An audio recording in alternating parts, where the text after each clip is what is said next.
मैं कोई अंदाजा नहीं लगा सकता कि आपके लिए स्वर्ग का क्या मतलब है, लेकिन मेरे लिए हमेशा से स्वर्ग का मतलब रहा है अफ्रीका आना और जंगली शेरों को देखना और इस तरह की जगह ढूंढना जैसे कि केन्या में मसाई मारा।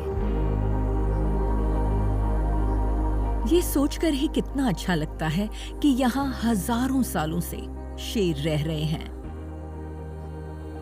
इन शेरों के पूर्वज यहाँ थे।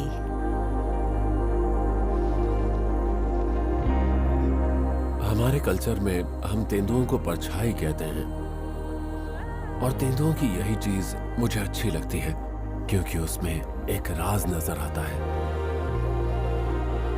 कितना प्यारा छोटा सा शेर है और जब ये छुटकू बड़ा हो जाएगा तब देखना।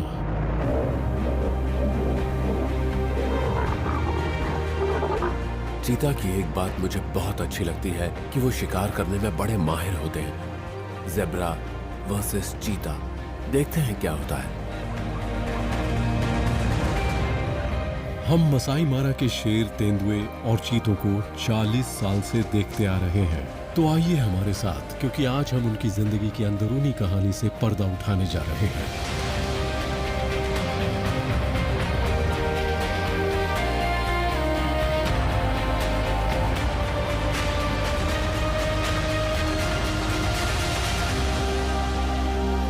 Big cat tales.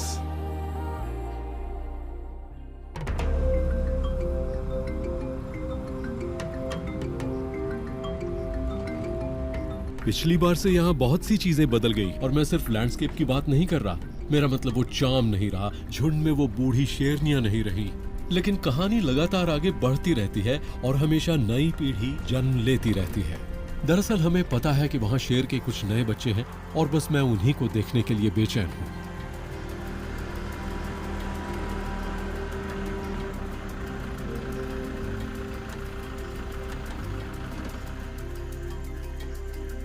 Oh my goodness, नहीं पता था कि ये देखने को मिलेगा, लेकिन यहाँ 4 बच्चे और 2 शेरनियां हैं। और ये वो जगह है जहां हमने मार्श प्राइड की कई पीढ़ियां देखी हैं। शेरनियां यहां सुरक्षा के लिए अपने बच्चों को लेकर आती हैं।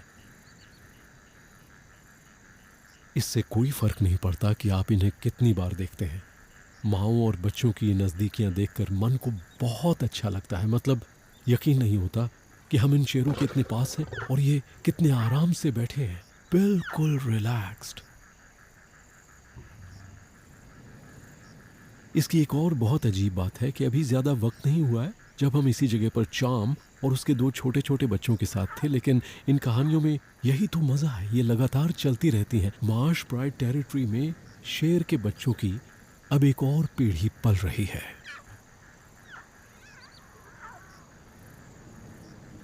जब भी हम मारा आते हैं तो ये चाहते हैं कि शेरों को पहचान लें, उसके बाद हम उनकी कहानी से दोबारा जुड़ सकते हैं।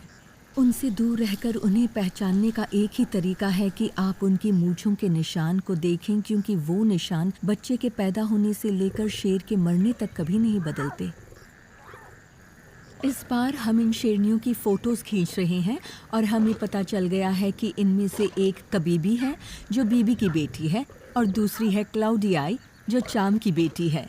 ये हमारे लिए बहुत अच्छा है।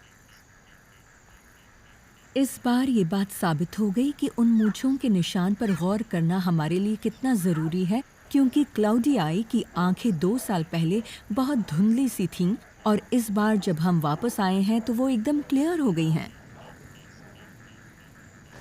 हमें पक्का तो नहीं पता कि कौन सा बच्चा किस माँ का है, लेकिन आज मैंने देखा कि कबीबी सिर्फ एक बच्चे से बहुत चिड़चिड़ी रही है। बाकी के 3 बच्चे दूध पी रहे थे और सिर्फ एक बच्चे को साइड में छोड़ दिया गया था। इससे मुझे लगता है कि 3 बच्चे कबीबी के हैं और एक क्लाउडियाई का। ये सिर्फ मेरा अंदाजा है, लेकिन आगे चलकर हम पता लगा लेंगे।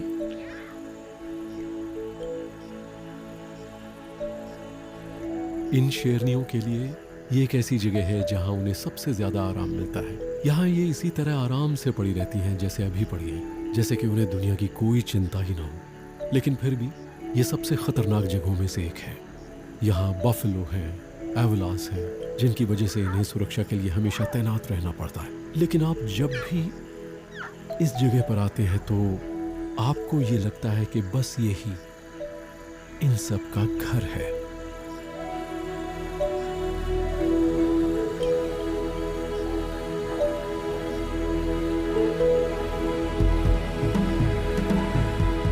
अब हम एक ऐसी जगह जा रहे हैं जहां जंगली जानवर सुरक्षित रहते हैं। इस जगह का नाम है ओलारी मोटोरोगी कॉन्जर्वेंसी।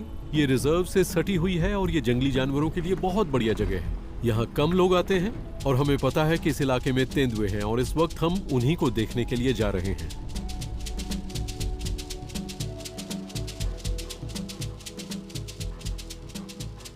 ये फिग है, एक खूबसूरत मादा तेंदुआ। इस मादा को हम जानते हैं। दरअसल 2 साल पहले जब हम यहाँ वीडियो बना रहे थे तब हमने फिग का एक वीडियो बनाया था। उस वक्त इसका एक बच्चा था, मादा बच्चा। वो मादा अब बड़ी हो गई है और अब उसे नए बच्चों के साथ देखकर बहुत अच्छा लग रहा है। उसका एक बच्चा खो गया है लेकिन एक बच्चा अभी भी उसके पास है। वो करीब 3 महीने का है और इस वक्त फिग यहाँ इसलिए आई है क्योंकि यहाँ उसने एक शिकार मारा है। वो मुश्किल से 3 साल का है। आप उसके स्पॉट्स देख सकते हैं और उनके बदन पर वो बाल जिनकी वजह से शायद वो झाड़ियों में और भी ज्यादा घुल मिल जाते हैं और दिखाई नहीं देते। ये छोटा सा बच्चा अपने बचपन के मजे लूट रहा है, बस खेलना, झूलना, खींचातानी करना। आप देख सकते हैं ये बच्चा अभी कितना स्ट्रांग और फुर्तीला है और किस तरह से ये पेड़ पर चढ़ सकता है, जो कि एक छोटे बच्चे के लिए एक सुरक्षित जगह होती है। जिन तेंदुओं को हम 40 साल से देखते आ रहे हैं उनमें से कुछ तो अपनी पूरी जिंदगी में सिर्फ अपने 15 से 20% बच्चों को ही बड़ा कर पाते हैं और इसकी वजह है शेर और लकड़बग्घे। यहाँ का माहौल बहुत खतरनाक है और ऐसे में तेंदुए को चुपके से रहने की और छुपने की कला आनी चाहिए। मैं इसी घड़ी का इंतजार कर रहा था, मैं यही चाह रहा था। पहली बार मैं इस छोटे से बच्चे को अच्छी तरह से देख पा रहा हूँ। ये कितना खूबसूरत है। इनकी आंखें जब ये पैदा होते हैं तो वो थोड़ी ग्रेइश, क्लाउडी, हल्की सी धुंधली और ब्लूई होती हैं। उसके बाद वो कत्थई या कभी कभी नीली हो जाती हैं। ये एक छोटी सी बच्ची है, अभी तक इसका कोई नाम नहीं है। मेरी डैडी कैसा रहेगा? प्यारी सी, खूबसूरत, एक शानदार छोटी सी मादा तेंदुआ। पहले कुछ महीनों के लिए तेंदुए के बच्चों को छुपा कर रखा जाता है। माँ इन्हें ज्यादा घूमने नहीं देती। जब कभी रहने की जगह बदलनी हो तो बच्चों को उठा कर ले जाती हैं। लेकिन इतनी सी उम्र में आप देख सकते हैं कि नन्ही मैरी डाडी कितना घूमने फिरने लगी है। उसे लगता है कि अब वो अपनी माँ के आसपास तो आराम से घूम ही सकती है। अब मजा आएगा। वहाँ फिग है पेड़ के ऊपर, वो आराम से बैठने की कोशिश कर रही है, जो कि मुश्किल होता है और वो पेड़ भी ज्यादा छायादार नहीं है। और अब मैरी डाडी पहुंच गई, वो फिग को पेड़ से धकेलना चाह रही है।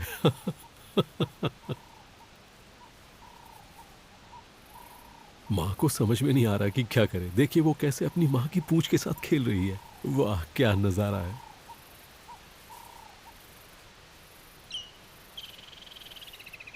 ये कमाल की बात है, जिस तरह ये छोटी सी मादा तेंदुआ अभी से इतनी इंडिपेंडेंट हो गई है। वो बड़े आराम से अपनी माँ से दूर चली जाती है, जाकर शिकार खाती है, पेड़ पर चढ़ जाती है, आसपास दौड़ती रहती है, उसकी अपनी ही धमाचौकड़ी चलती रहती है। इस उम्र में शेर के बच्चों में आपको ऐसी चीजें देखने को नहीं मिलती।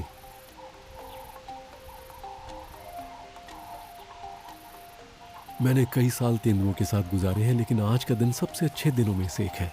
सिर्फ इसलिए नहीं क्योंकि मैं एक पुरानी दोस्त फिग से मिला, बल्कि इसलिए भी कि मैं पहली बार उसके छोटे से मादा बच्चे से मिला। आज की रात तो मैं तेंदुओं के ही सपने देखने वाला हूं, इसमें कोई शक नहीं।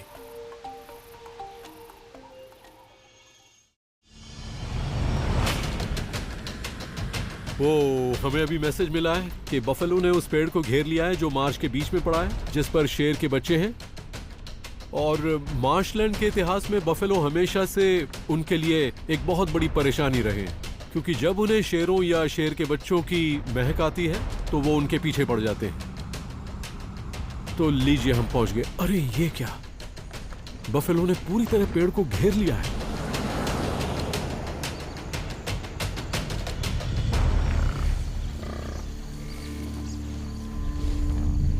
पता नहीं क्या होगा।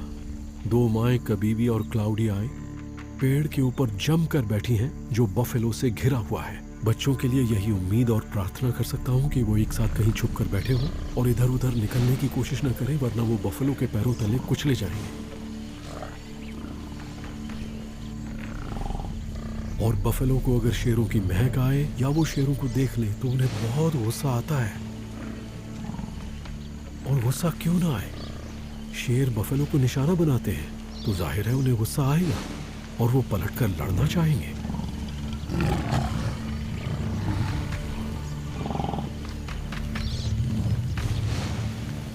अब कुछ बड़े बुल्स आ रहे हैं, मामला भी खत्म नहीं हुआ। जरा इसको देखिए, ये देखिए कितना ताकतवर है। इसका वजन करीब आधा टन तो होगा।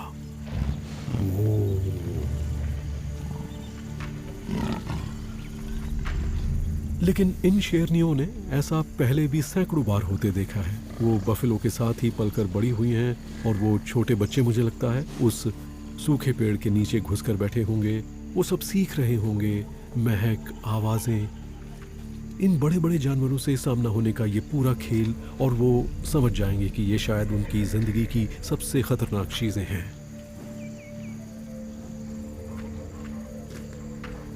वैसे शेरों का ये समूह बफेलो को संभाल सकता है, लेकिन तब जबकि ये 3, 4 या 5 हो। उसके लिए सिर्फ 2 शेरनियां काफी नहीं है।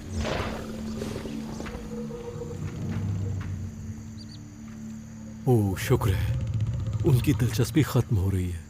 वो वापस झुंड की तरफ जा रहे हैं। चलिए, ये तो गए, लेकिन कब्स कहाँ गए?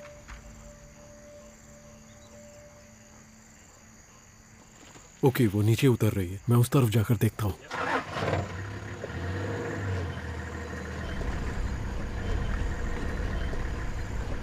ये देखिए, वो पेड़ के अंदर सिर घुसा रही है और मुझे एक बच्चा दिखाई दे गया। हाँ, वहाँ एक छोटा बच्चा है। आ जाओ बच्चू।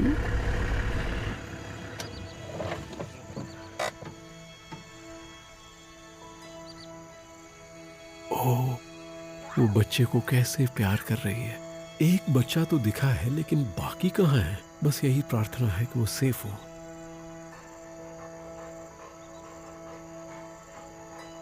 ओह, दूसरा भी आ गया। क्या बात है। और ये लो, तीसरा भी आ गया। वो छोटी मादा है। जब आप देखते हैं कि ये कितने छोटे हैं तो लगता है कि आसानी से खो सकते हैं। मेरा मतलब है कि एक बफेलो के सामने एक बच्चा कुछ भी नहीं है। अरे वाह, चौथा भी आ गया। हमें 4 बच्चे मिल गए।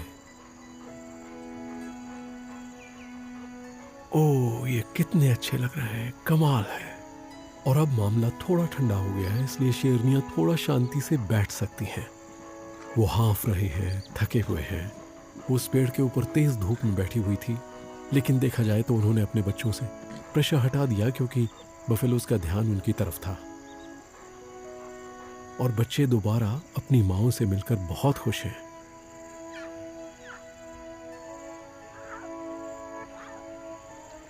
इन शेरों की जिंदगी में अब सब कुछ बहुत अच्छा लग रहा है, लेकिन कुछ ही मिनट पहले कितना उल्टा नजारा था। अब बफेलो चले गए हैं तो शेरनियां इतना रिलैक्स महसूस कर रही हैं कि वो अपने बच्चों को दीमक के टीले से बाहर ले आई हैं। एक अच्छा खासा खेल था और उससे इन छोटे बच्चों ने बहुत कीमती सबक सीखा होगा कि जब बफेलो आसपास हो तो सिर झुकाकर कहीं छुपकर बैठ जाना है, घबराना नहीं है। और ये इन छोटे बच्चों के लिए बड़ा ही खास दिन है।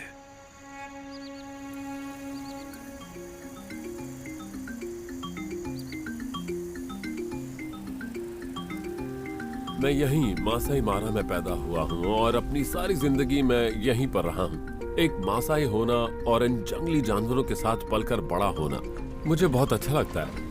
लेकिन आज मैं एक खूबसूरत चीता को ढूंढने निकला हूँ, अमानी। वो देखिए, अमानी कितनी शानदार है, कितनी अच्छी माँ है।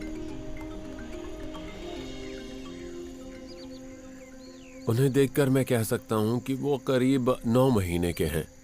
तो इन बच्चों की अब वो उम्र है जब ये शिकार में अपनी माँ की थोड़ी बहुत मदद कर सकते हैं। छोटे मोटे जानवर जैसे खरगोश, एक बेबी टोमी अगर पकड़ में आ जाए तो सीखने के लिए ये एकदम सही उम्र है। उनके पैर लंबे होना शुरू हो गए हैं, पूंछ का सिरा सफेद हो रहा है। यानी इनमें असली चीता होने की निशानियां दिखने लगी हैं। देखो तो वो क्या है। अच्छा, 2 मादा हैं और एक नर। आप देख सकते हैं कि नर थोड़ा ज्यादा ताकतवर है और मादाएं कह रही हैं कि भाई टफ है। आप उनकी आवाज सुन सकते हैं जैसे वो कह रही हों कि हे। बड़े होकर इनमें से हर चीता अलग हो जाएगा। ये एक परिवार में बच्चों की देखभाल करने के जैसा है। उनमें से हर एक का अपना अलग रास्ता है, लेकिन इस चीते को पेड़ों के ऊपर चढ़ना बहुत अच्छा लगता है और ये सारे पेड़ जिराफ्स ने ट्रिम किए हैं। चीतों के बैठने के लिए एकदम सही जगह है ये। कितने मजे से ऊपर जाकर बैठ गया है, जरा देखिए उसे। ये छोटे बच्चे बहुत उत्सुक रहते हैं, हर जगह उछल कूद करते रहते हैं, टीलों पर चढ़ते हैं, झाड़ियों में कूद जाते हैं और अक्सर मुसीबत में पड़ जाते हैं। झाड़ियों पर चढ़ तो जाते हैं लेकिन उन्हें यह नहीं पता होता है कि नीचे कैसे उतरे।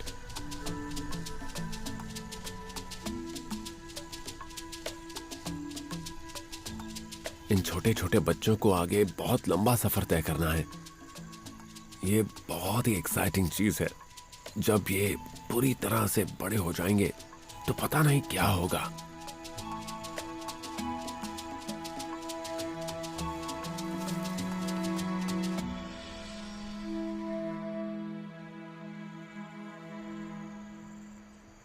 अपने काम में जॉनथन और मुझे एक चीज़ सबसे ज़्यादा अच्छी लगती है कि हमें इन शानदार जानवरों की ज़िंदगियों में झांकने का मौका मिलता है जिन पर हम नज़र रखते हैं।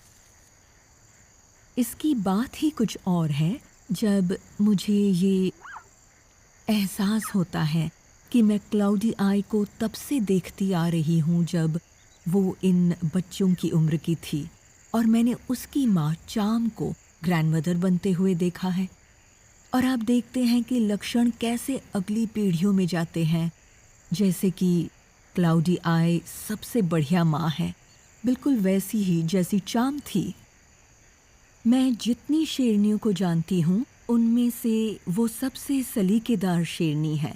बदकिस्मती से मुझे याद है कि शायद उसके 4 बच्चे थे और बाद में उसके 3 बच्चे खो गए और अब वो अपने एक बच्चे के साथ रह गई है। इस रिश्ते को देखकर बहुत अच्छा लगता है। मेरा मतलब ये रिश्ता शायद ज़िंदगी भर का रिश्ता होगा। ये छोटी सी मादा अपने झुंड में रहेगी और क्लाउडी आई के मरने तक उसके साथ रहेगी। तो एक बहुत ही अलग रिश्ता है जो इस वक्त ये आपस में बना रहे हैं। कभी भी एक अच्छी माँ है, लेकिन वो अपने बच्चों से उस तरह नहीं जुड़ी है जैसे क्लाउडी आई जुड़ी है। कभी भी के बच्चे बहुत अलग हैं। उसकी एक छोटी बच्ची है जो गहरे रंग की है। वो बहुत ही इंडिपेंडेंट है। वो ऐसी है कि बाकी सबसे आगे निकल जाएगी। वो बहुत स्ट्रॉन्ग और टफ है। मार्श प्राइड में इस वक्त 4 बहुत बड़ी मादाएं हैं, क्लाउडी आई, कबीबी, डाडा और काली। डाडा और काली प्रेग्नेंट हैं, तो हम इंतज़ार कर रहे हैं और बड़ी उम्मीद के साथ उन्हें देख रहे हैं। जब वो बच्चों को जन्म देंगी तो हमें बहुत बहुत खुशी होगी।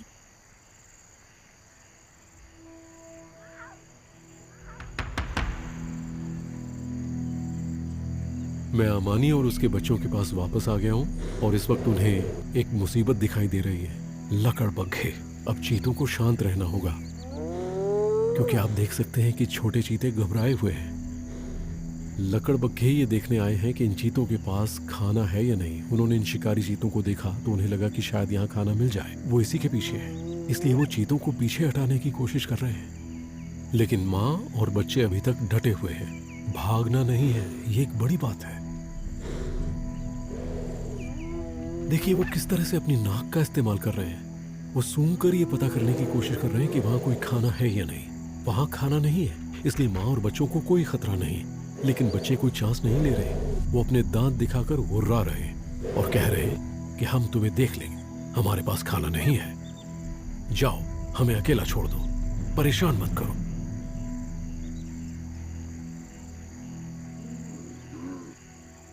जाने का वक्त हो गया। लगातार खाने की तलाश, और जाहिर है कि अमानी को शिकार करते रहना पड़ता है क्योंकि बच्चे अब बड़े हो गए हैं और उन्हें ढेर सारा मीट चाहिए। इसके अलावा बच्चे मस्ती भी करना चाहते हैं।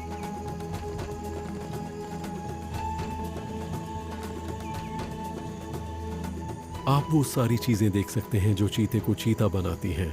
थोड़ी बहुत लड़ाई, थोड़ी उठापटक, कुश्ती, ऐसे एक्टिंग करना जैसे वो शिकार हो, एक दूसरे को टंगड़ी मारकर आगे निकलना। इस तरह का मेलजोल इनके लिए बहुत फायदेमंद होता है। और ये सब देखने में कितना मजा आता है, क्योंकि ये इस वक्त हो रहा है जब ये बच्चे बड़े हो जाते हैं और ज्यादा सीरियस हो जाते हैं और फिर उन्हें एक बड़ा चीता बनने की तैयारी करनी पड़ती है। और उसमें कोई मस्ती नहीं होती, वो एक बड़ा ही सीरियस काम होता है।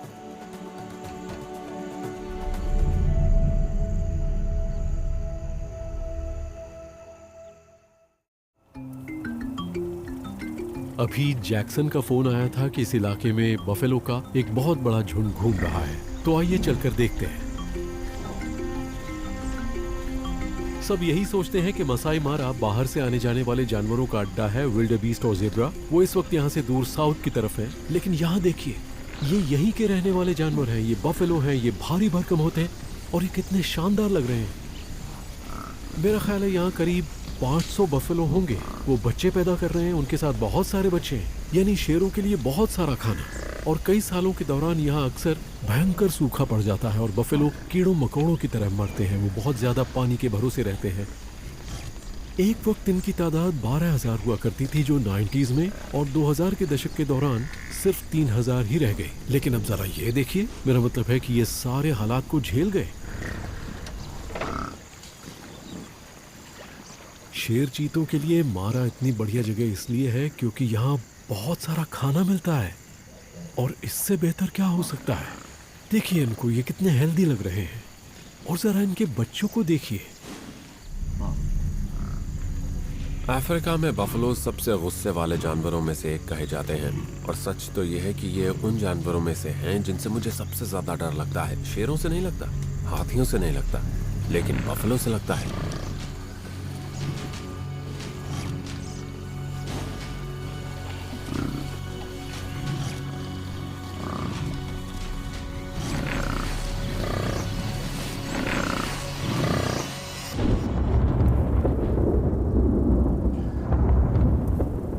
इसे लगाने में मेरी मदद करो।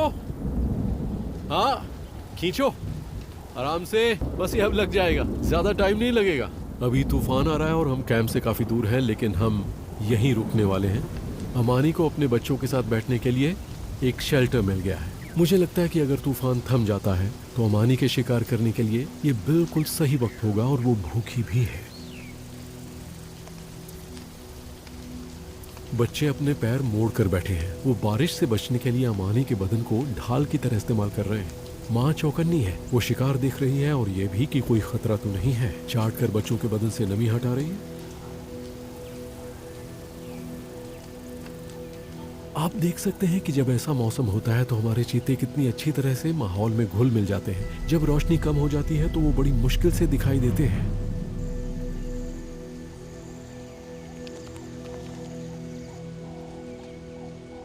और अब सब कुछ बदल गया है। तूफान रुक गया है और अमानी बहुत सीरियस हो गई है। आप उसके हाव भाव देखकर समझ सकते हैं। उसके कान खड़े हैं, वो देख रही है, लेकिन क्या? थॉमसन्स गज़ेल। वो कोशिश करेगी और बहुत दूर से जाएगी ताकि वो उसे आते हुए देख ना पाए, क्योंकि ये पूरी तरह खुला इलाका है। इसे फायदा यह है कि इसके चित्तीदार कोट की वजह से इसकी आउटलाइन दिखाई नहीं देती, और नुकसान यह है कि इसके पीछे इसके बच्चे 3 सायों की तरह चल रहे हैं। वो उसके साथ रहना चाहते हैं, लेकिन वो अपना पूरा वक्त ले रही है। वो बहुत एक्सपीरियंस्ड है।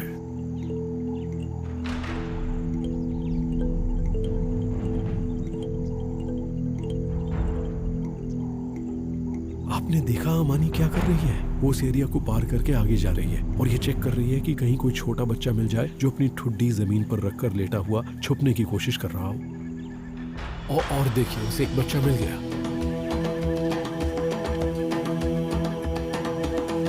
जो मैंने सोचा था वही हुआ। अमानी को एक छोटा बच्चा दिख गया और अब बच्चे उसे दौड़ा रहे हैं। इस तरह उन्हें शिकार करने की प्रैक्टिस का मौका मिलता है।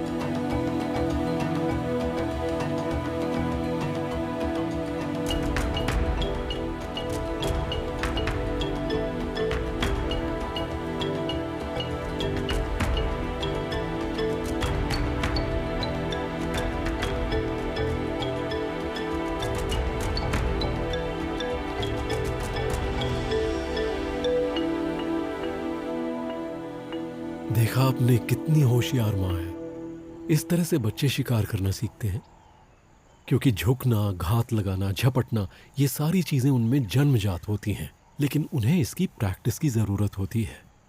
तो इन 3 बच्चों के लिए ये एक जरूरी सबक है। इसमें और जब शेर को कोई शिकार मिलता है उसमें एक फर्क है। शेर अक्सर बड़े आराम से उसे खाता है, लेकिन चीतों के साथ ऐसा नहीं है। उन्हें जल्दी जल्दी खाना पड़ता है, उन्हें जल्दी से शिकार को खाकर खत्म करना पड़ता है, क्योंकि उन्हें डर रहता है कि कहीं शेर और लकड़बग्घे या कोई और उनका शिकार चुरा कर न ले जाए।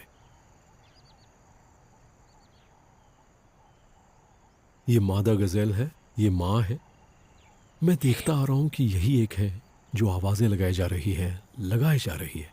ये सबको चौकन्ना करने के लिए आवाजें लगा रही है, क्योंकि इसने अभी अभी अपना बच्चा खो दिया है। दूसरे वापस जाकर अपने काम पर लग रहे हैं, यानी दिन के 16 घंटे घास चरना। लेकिन ये माँ बहुत दुखी है। लेकिन गजेल की खूबसूरती, उसके पैरों की तेजी, उसका छरेरा बदन, ये सब शिकार में होने वाली दौड़ भाग से ही बनता है। ये एक लड़ाई है, एक दौड़ है, जो विकास की प्रक्रिया में शिकार और शिकारी के बीच लगातार चलती रहती है। अमानी और बच्चे शिकार के बाद एक दूसरे को चाट चाट कर साफ कर रहे हैं। उन्होंने बहुत बड़ा शिकार नहीं मारा, लेकिन बच्चों को शिकार की प्रैक्टिस करने का मौका मिला और अमानी की भूख थोड़ी शांत हो गई। इसलिए कुल मिलाकर आज का दिन अच्छा रहा।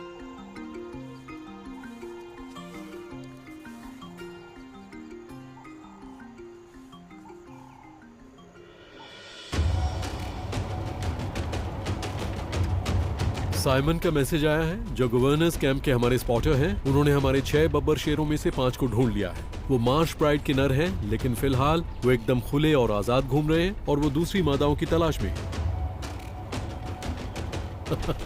यहाँ तो हर जगह शेर ही शेर है। यहाँ एक शेर है जो मादा के साथ बैठा हुआ है। समझ में नहीं आता कि कहाँ से शुरू करूं। यहाँ 2 खूबसूरत शेर बैठे हैं, ये देखिए कितने शानदार लग रहे हैं। इन्हें देखकर आपको क्या लगता है कि यही है अफ्रीका? हमें अपने 5 योद्धा मिल गए। ये वही शेर हैं जिन्होंने कुछ साल पहले मार्श प्राइड टेरिटरी में आकर मादाओं और उनके छोटे बच्चों को डरा दिया था। चाम, कबीबी, डाडा, काली, वो सब नॉर्थ की तरफ चली गई और तब से हमारा झुंड टूट गया।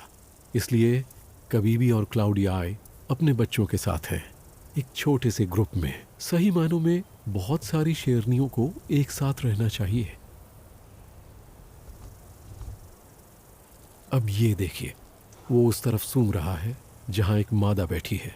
वो सूंघकर ये पता करने की कोशिश कर रहा है कि सेक्सुअली मादा की सिचुएशन क्या है, क्या वो स्थिति में है, क्या वो मेटिंग के लिए तैयार है। उसके बाद इस नर को पता चल जाएगा कि क्या मैं उसके पीछे जाऊं, क्या वो मेरे पास आएगी, क्या मैं उसके साथ मेटिंग कर सकता हूं।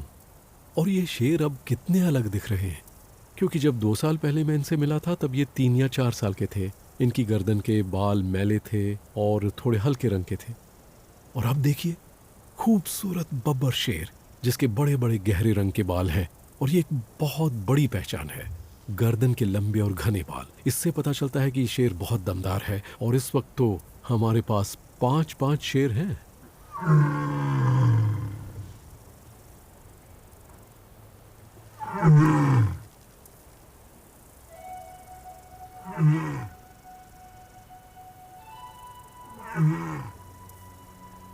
चार शेर 2 मादाओं के साथ इस पेड़ की छांव में आकर बैठ गए हैं। उनमें से एक जोड़ी मेटिंग करना चाहती है और हालात बहुत गंभीर हैं, क्योंकि आमतौर पर जब शेर किसी मादा के साथ मेटिंग करता है तो वो उसकी रक्षा करता है और उसे अपनी नजरों से दूर नहीं होने देता। वो चाहता है कि उसके आसपास कोई ना हो। लेकिन चूंकि इतनी गर्मी है तो सारे शेर पेड़ की छांव में बैठना चाहते हैं, इसलिए और कोई चारा नहीं है।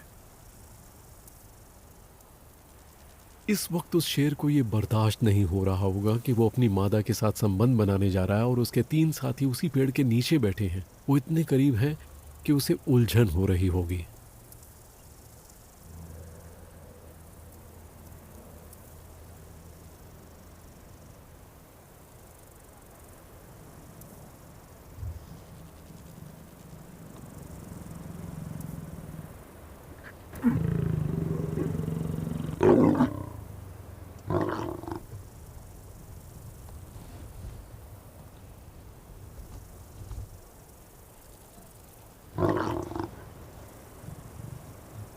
अब हमारे शेर 4 या 5 दिनों तक हर 10-15 मिनट में मेटिंग करेंगे।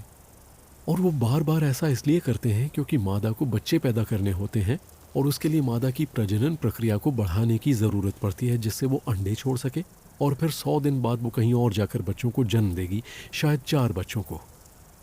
लेकिन ऐसा माना जाता है कि हर एक बच्चे को पैदा करने के लिए उन्हें 1500 बार संबंध बनाने पड़ते हैं।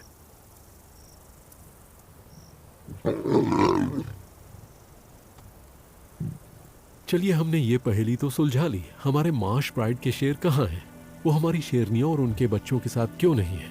इसका जवाब है कि शेर इतने ताकतवर होते हैं कि वो एक से ज्यादा समूहों को कंट्रोल कर लेते हैं, क्योंकि जहां तक उनका सवाल है तो ये इलाका, यहाँ जो कुछ भी है वो उनका है।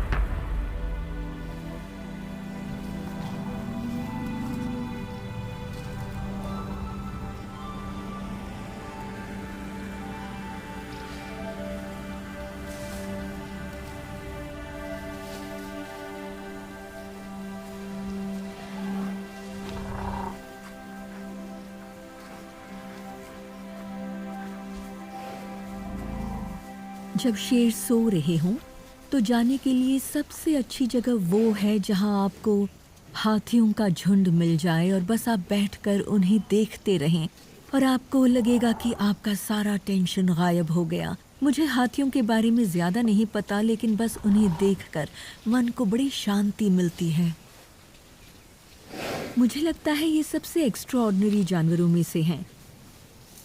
ये इतने बड़े हैं और इन्हें देखकर लगता है जैसे ये बहुत होशियार हैं। जॉनथन को नर हाथी देखना बहुत अच्छा लगता है, इसलिए हम अक्सर एक शानदार नर हाथी ढूंढ लेते हैं। लेकिन मुझे तो झुंड अच्छे लगते हैं और उनमें छोटे बच्चों और माँओं का आपसी संबंध देखना। उनमें अनुशासन भी है। मुझे बचपन से ही हाथी अच्छे लगते हैं। मैं टांजानिया में पली बढ़ी हूँ, तो बचपन की छुट्टियों में हम हमेशा सेरेंगेटी जाते थे और मुझे याद है कि मेरा भाई और मैं, मतलब हमारे पेरेंट्स जाकर अपना अपना काम किया करते थे और हमें छोड़ जाते थे और हमें ये बड़े बड़े शानदार जानवर देखने में मज़ा आता था। उनसे बिल्कुल डर नहीं लगता है, बल्कि वो आपको शांति देते हैं और ये उनकी बहुत बड़ी खूबी है।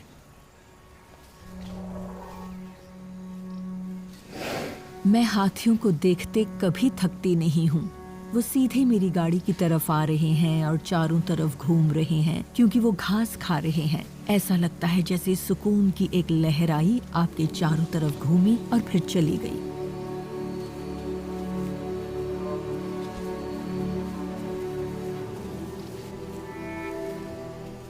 ये ऐसी चीज़ है जो मैं कई लोगों के साथ शेयर करना चाहती हूँ, क्योंकि मुझे पता है कि एक बार आप लोगों को अफ्रीका और इन शानदार जानवरों से मिलवा दो तो वो लोग हमेशा के लिए बदल जाते हैं।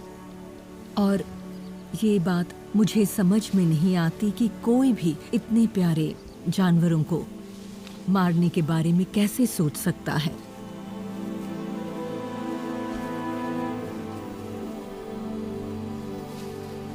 हम सब आपस में जुड़े हुए हैं।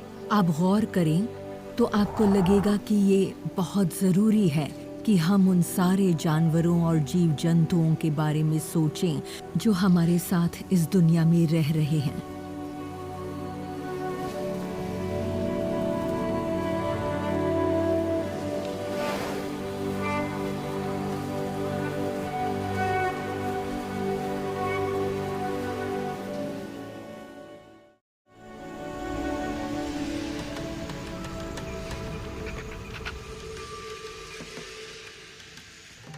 हमारे सामने फिग है, हमारी मदर लेपर्ड मैरी डैडी के साथ। वो चारों तरफ अच्छी तरह चेक कर रही है और उसे करना भी चाहिए क्योंकि वो इस वक्त खुली जगह पर है। तेंदुए ऐसा नहीं करते, वो छुप कर रहते हैं क्योंकि अगर उन्हें किसी ने देख लिया तो सबको चौकन्ना करने के लिए आवाज लगाना शुरू कर देगा, जो कि खतरनाक होगा। उसकी पूंछ देखिए, मैरी डैडी की पूंछ जिस तरह तेजी से हिल रही है उससे पता चलता है कि वो थोड़ी सी नर्वस है। वैसे तो फिग सब संभाल लेती है लेकिन कभी कभी नहीं भी संभाल पाती। वो पहले ही अपना एक बच्चा खो चुकी है। फिग इतनी स्मार्ट माँ है कि वो ऐसे ही खुली जगह पर घूमने की गलती नहीं करेगी। तेंदुए ऐसा बिल्कुल नहीं करते, वो छुप कर रहना पसंद करते हैं। वो अपने चित्तीदार कोट के भरोसे रहते हैं जिससे वो झाड़ियों में दिखाई नहीं देते। उनके लिए खुली जगह में आना खतरे से खाली नहीं होता। वो खुले में कभी नहीं जाना चाहते, लेकिन वो ऐसा कर रही है भरी दोपहरी में, जबकि इतनी गर्मी है। तो वो इसलिए क्योंकि उसे लगता है कि मैरी डैडी के साथ घूमने के लिए ये सबसे सुरक्षित वक्त है। मैरी डैडी अभी बिल्कुल एक्सपीरियंस नहीं है, अगर कुछ हुआ तो शायद वो घबरा जाए। ओ मुसीबत आ गई। बबून्स, और ये एक खतरनाक घड़ी है क्योंकि बबून्स और लेपर्ड्स एक दूसरे के जानी दुश्मन होते हैं। और देखिए मैरी डैडी किस तरह से चेक कर रही है, देख रही है कि कौन सा खतरा आ गया। माँ आमतौर पर तो ऐसा नहीं करती। देखिए वो किस तरह पेट को एकदम जमीन से सटा कर चल रही है। फिग को अच्छी तरह पता है कि ऐसे वक्त पर क्या करना है। मतलब जिस तरह से वो बबून से नजर बचाकर दूर जा रही है, ये बहुत हद तक विनम्रता है। ये बबून्स के लिए एक संकेत है कि ओके, मैं अपने रास्ते जा रही हूं। और बबून्स को यही तो चाहिए था। और उसके बाद अचानक वो रिलैक्स हो गई, सारा टेंशन खत्म हो गया। लेकिन जिस तरह से वो अपने बच्चे को चाट रही है, उससे ऐसा लगता है कि बच्चे का टेंशन भी कम हो रहा है और मैरी डैडी को बहुत अच्छा लग रहा है। जब आप फिग और मैरी डैडी को इस तरह के हालात में देखते हैं तो आप खुद को रोक नहीं पाते, बल्कि आपको लगता है कि बस देखते जाएं, क्योंकि वो नहीं चाहते कि कोई भी शिकार या उनका दुश्मन उन्हें देखे। तो हमें ये सब बहुत करीब से देखने को मिल रहा है और ये बहुत बड़ी बात है। और फिग और मैरी डैडी इस वक्त अपनी ही धुन में मस्त है, जैसे कि हम यहाँ पर हैं ही नहीं। आपको यही तो चाहिए और यही चीज है जिसे देखकर सुकून मिलता है।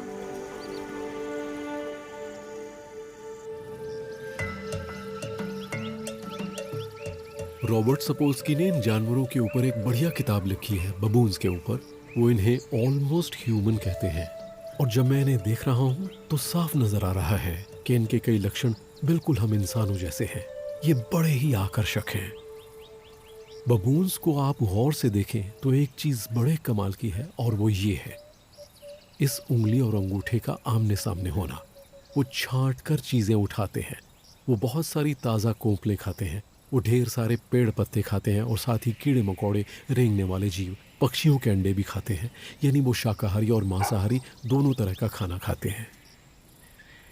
इंसानों के समाज की तरह बबून्स भी एक दूसरे से जुड़ने में और दोस्त बनाने में यकीन रखते हैं।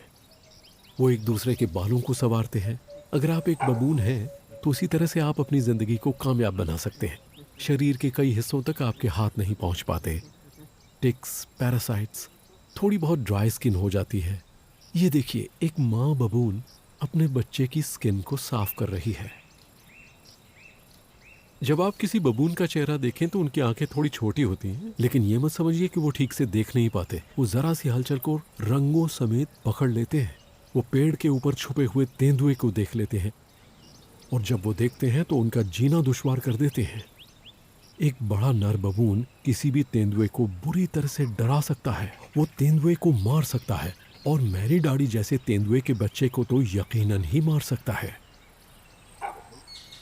बबून्स का हर झुंड अपने आसपास की जगह पर नजर रखता है, यानी अपने घर के आसपास जहां वो रहते हैं। पेड़ उनके लिए आराम करने और सोने की जगह है और चूंकि वो पेड़ों पर सबसे ऊंची जगह तक चढ़ सकते हैं जहां शेर नहीं जा सकता, इसलिए वो वहां सुरक्षित महसूस करते हैं। तो ऐसी जगहों पर आकर आप हैरान रह जाते हैं और ये आपको जंगल की एक बड़ी तस्वीर दिखाती हैं, क्योंकि ये सिर्फ शेर और तेंदुओं को लेकर नहीं है, ये बबून्स और हाथियों को लेकर है और उन सारी चीजों को लेकर है जो इस जगह को स्पेशल बनाते हैं। यहाँ अनगिनत जानवरों को मौके मिलते हैं। ये एक ऐसी जगह है जहाँ जिंदगी पनपती है। ये सचमुच बहुत ही कमाल की जगह है।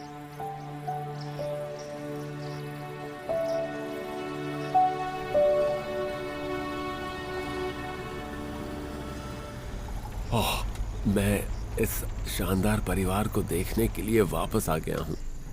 यहाँ कबीबी और क्लाउडिया आए हैं और उनके 4 छोटे छोटे बच्चे सब साथ में हैं। वो अपनी माँ के साए में महफूज हैं। जरा ध्यान से उन बच्चों की आवाज सुनिए।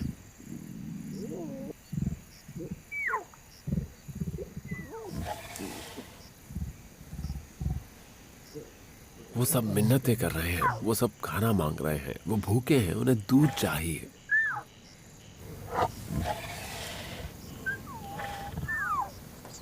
ये बच्चे अभी छोटे हैं और सिर्फ दूध पर ही जिंदा हैं। उन्हें बहुत सारा माँ का दूध चाहिए और इन माँओं को देखकर लगता है कि इन्होंने 2 दिन से कोई शिकार नहीं किया है।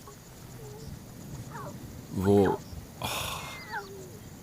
बच्चा खाना मांग रहा है, माँ उसे नजरअंदाज नहीं करना चाहती है। जब बच्चे एक जगह आराम से बैठ जाएंगे तब वो जाकर खाने की तलाश करेंगी, क्योंकि वो भी बहुत भूखी हैं। वाओ, क्लाउडिया बहुत तनाव में लग रही है और कबीबी भी। उन्हें इस वक्त कुछ खाने के लिए चाहिए। उन्हें कैलोरी मिलेगी तभी वो बच्चों को दूध पिला सकती हैं। कबीबी और क्लाउडिया को आखिरकार जो चाहिए था वो मिल गया, वॉर्थॉग्स। अब उन्हें आगे बढ़ना है और दोनों शेरनियां पूरी तैयारी के साथ दबे पांव आगे बढ़ रही हैं। अगर आप गौर करें तो उनकी एक एक मसल तनी हुई है। वॉर्थॉग्स की नाक और कान बहुत तेज होते हैं, लेकिन उनकी नजरें कमजोर होती हैं। देखिए, उसकी बॉडी लैंग्वेज बदल रही है। देखिए, अनबिलीवेबल। और वो रुक गई। वॉर्थॉग ने जैसे अपना सिर उठाया, वो रुक गई। वॉर्थॉग ने अपना सिर फिर से नीचे कर लिया और वो फिर आगे बढ़ने लगी। मुझे ये टीम वर्क बहुत अच्छा लगता है। कभी भी देख रही है कि क्लाउडिया क्या कर रही है। यहाँ गजब की भाग दौड़ होने वाली है।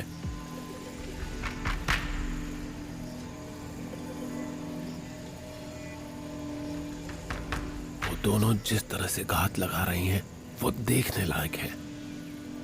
हॉग देख रहा है, वो एक दूसरे की तरफ देख रहे हैं कि ये क्या है। हॉग्स को महक आ गई है, लेकिन उससे कोई फर्क नहीं पड़ता। वो आगे बढ़ रही है।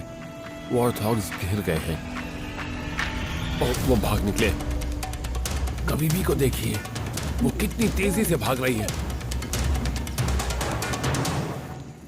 वो हॉग्स के बहुत करीब थी। वो बहुत बहुत भूखी हैं। इसमें कोई शक नहीं कि इन शेरनियों को खाने की सख्त जरूरत है।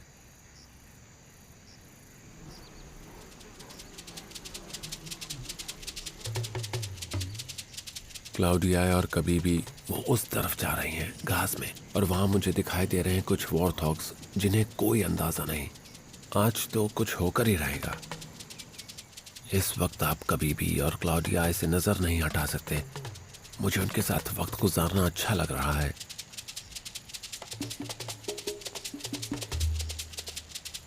क्लाउडिया को देखिए, वो एकदम तेंदुए की तरह आगे बढ़ रही है, बिल्कुल नीचे जमीन से सटकर। कबीबी उस तरफ है और क्लाउडिया इधर। दोनों बहुत ही पास आती जा रही हैं, धीरे धीरे। ये बहुत सही तरीके से शिकार करने वाली हैं। ये क्लाउडिया है जो हॉग्स का पीछा करते हुए उसे कबीबी की तरफ ले जाएगी। एक वॉर्थॉग समझ गया है कि कुछ तो गड़बड़ है। वो सूंघ रहा है और उसे हवा में खतरे की महक आ रही है। देखते हैं क्या होता है। वाह, वो कितने पास है। और अचानक उन्होंने धावा बोला, लेकिन नहीं नहीं नहीं, मैं देख सकता हूं। लगता है वो किसी एक के पीछे है। वो बहुत तेज दौड़ रही है।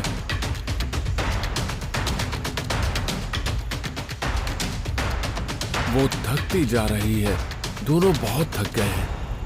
वॉर्थॉग बचकर निकल गया, लेकिन ये दौड़ काफी लंबी थी और वॉर्थॉग लकी निकला। क्या दौड़ लगाई है दोनों ने, देखकर मजा आ गया। ये सारी कोशिशें बड़ी कमाल की होती हैं। वॉर्थॉग्स बहुत दमदार होते हैं और बहुत तेज भी। आज वाकई क्लाउडिया और कबीबी ने बहुत मेहनत की।